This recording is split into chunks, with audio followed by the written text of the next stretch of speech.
Hello student, math টিউটোরিয়ালে তোমাদের প্রত্যেককে স্বাগত জানাই।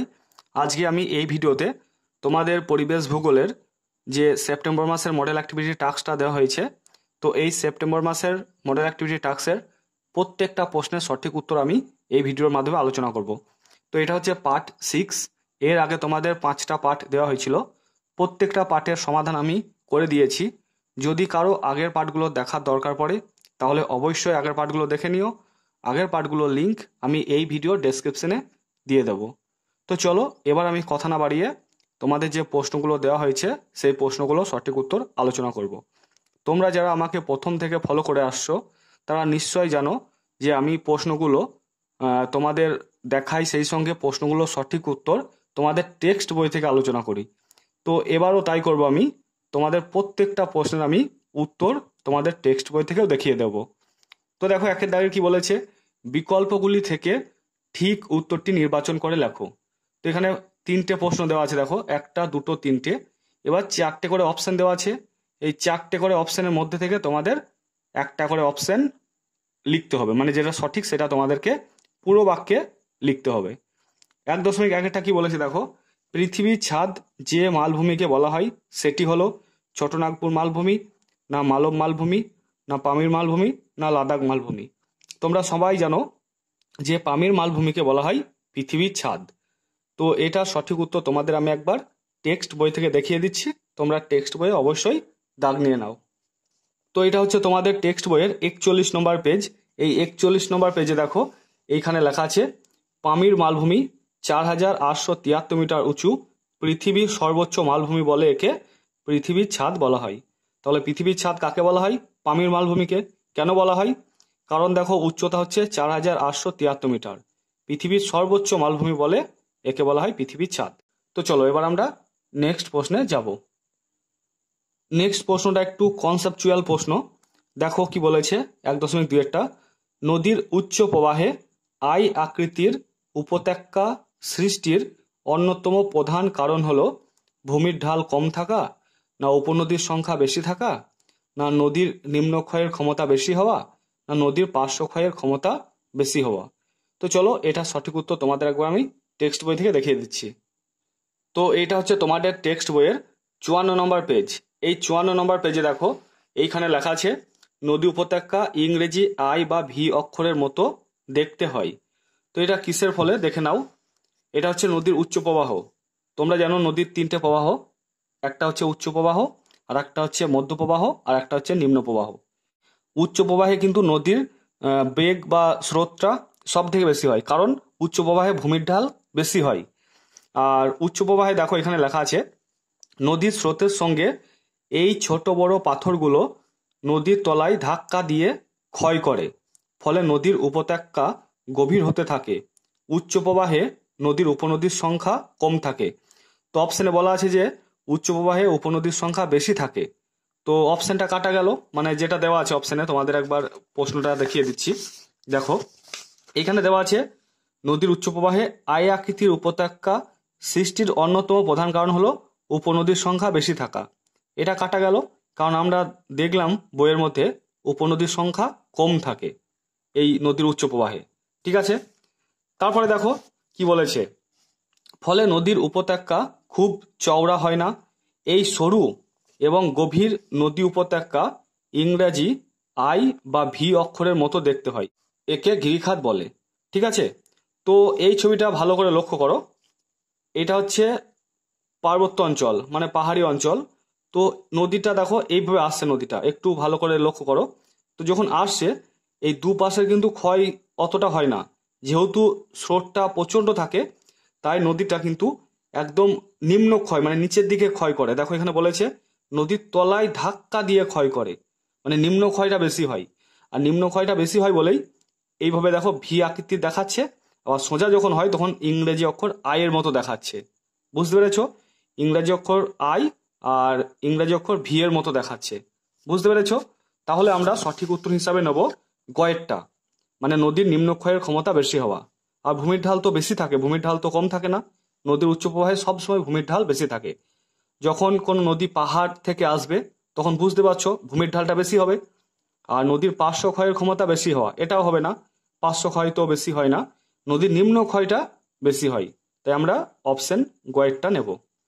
তারপরে 1.3-এরটা কি বলেছে দেখো, যে রূপান্তরিত শিলা বিভিন্ন সৌধ নির্মাণে কাজে লাগে তা হলো চুনাপাথর, না কাদা পাথর, না ব্যাসল্ট, না মার্বেল। সঠিক উত্তর হচ্ছে মার্বেল।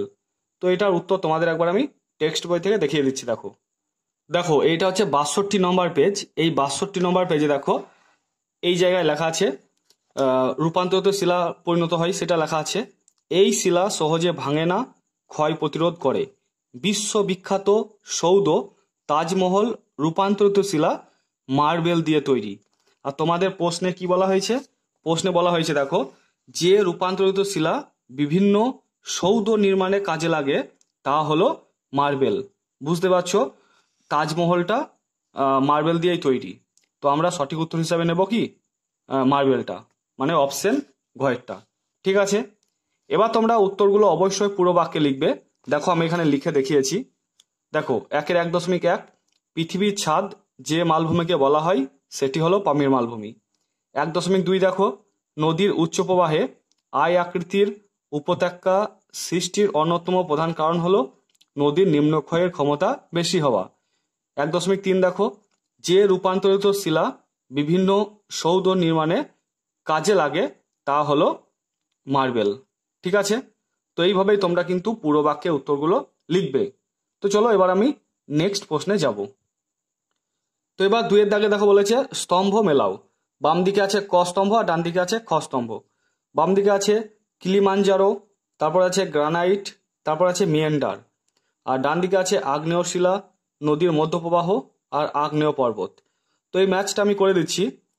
কিলিমাঞ্জারো হবে আগ্নেয় পর্বত, ঠিক আছে, আর গ্রানাইটটা হবে আগ্নেয় শিলা, আর মিয়েন্ডারটা হবে নদীর মধ্যপ্রবাহ। তো আমি ম্যাচটা করে দিলাম। তবু তোমাদের আমি প্রত্যেকটা উত্তর তোমাদের আমি টেক্সট বই থেকে একবার দেখিয়ে দিচ্ছি, তোমরা একবার বইয়ের মধ্যে দাগ নিয়ে নাও।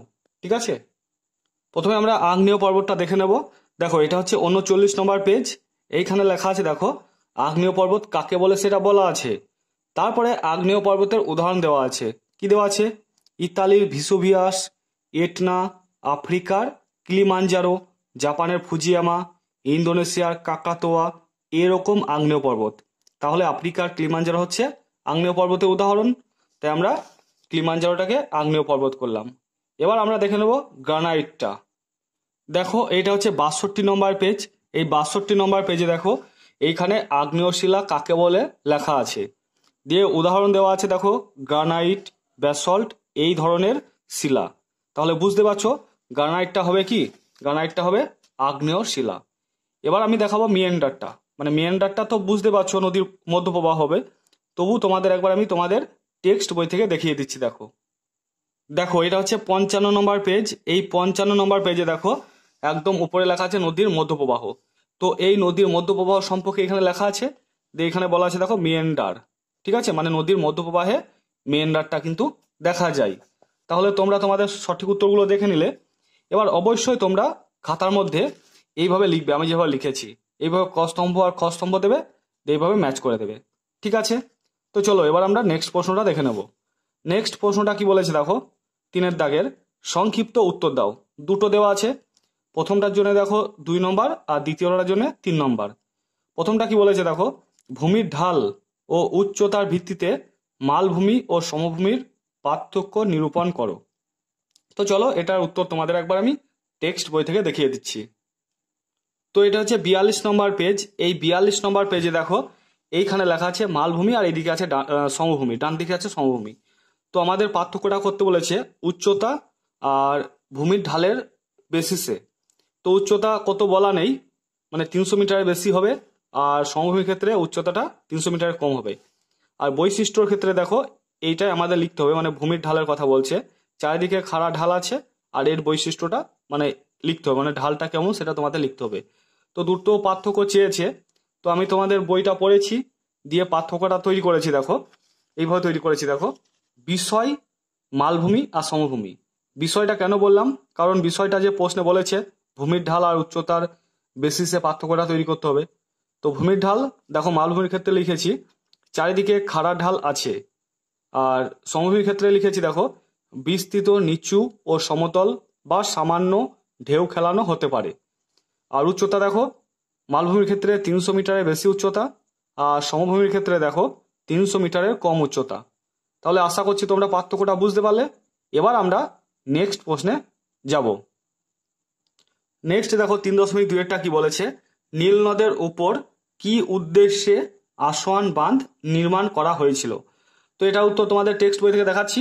এটা হচ্ছে তোমাদের টেক্সট বইয়ের 114 নম্বর পেজ।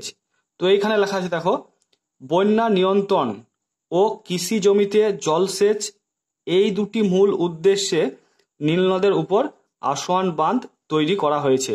তাহলে বুঝতে পারছো মূল উদ্দেশ্য দুটো কি কি, একটা হচ্ছে বন্যা নিয়ন্ত্রণ আর একটা হচ্ছে কৃষি জমিতে জলসেচ। তো এটার উত্তর আমি তোমাদের কিভাবে লিখেছি দেখাচ্ছি। তো দেখো আমি উত্তরটা লিখেছি 3.2, বন্যা নিয়ন্ত্রণ ও কৃষি জমিতে জলসেচ এই দুটি মূল উদ্দেশ্যে নীল নদের উপর মিশরীয়রা পৃথিবীর বৃহত্তম বাঁধ আসোয়ান নির্মাণ করেছে। তো তোমাদের এতটুকু লিখতে হবে। এটার মার্কস 3 আছে, কিন্তু খুব একটা বড় হলো না যদিও। তো তোমরা এতটুকুই লিখে দেবে, ঠিক আছে। তো চলো এবার আমরা নেক্সট প্রশ্নে যাব।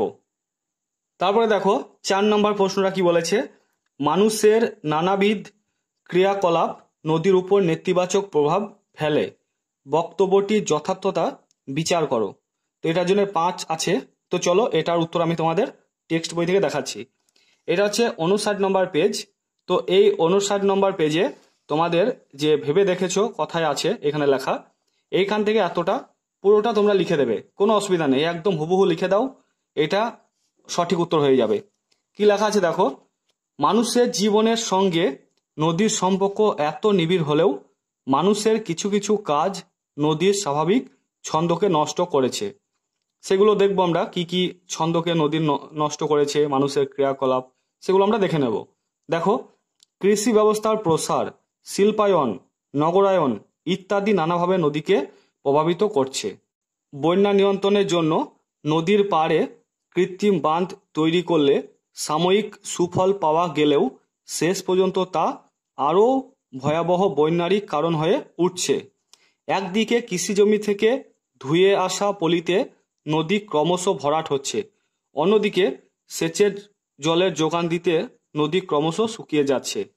তারপরে দেখো, শহর শিল্পাঞ্চলের বর্জ্য জল নদীতে অবাধে মিশে গিয়ে নদীর জল ক্রমশ বিষাক্ত হয়ে যাচ্ছে, ঠিক আছে। তো এতটুকুই তোমরা লিখে দেবে। তো বন্ধুরা, আশা করছি তোমাদের ভিডিওটা ভালো লেগেছে। আর ভিডিওটা যদি তোমাদের ভালো লেগে থাকে তাহলে অবশ্যই ভিডিওটাকে লাইক করে দাও। আর চ্যানেলটাতে যদি তোমরা নতুন এসে থাকো তাহলে অবশ্যই চ্যানেলটাকে সাবস্ক্রাইব করে দিয়ে পাশে থাকা বেল আইকনটিকে ক্লিক করে রেখো, কারণ আমি যখন কোনো ভিডিও আপলোড করব তোমরা সঙ্গে সঙ্গে নোটিফিকেশন পেয়ে যাবে। তো তোমরা সবাই ভালো থেকো, সুস্থ থেকো, থ্যাংক ইউ।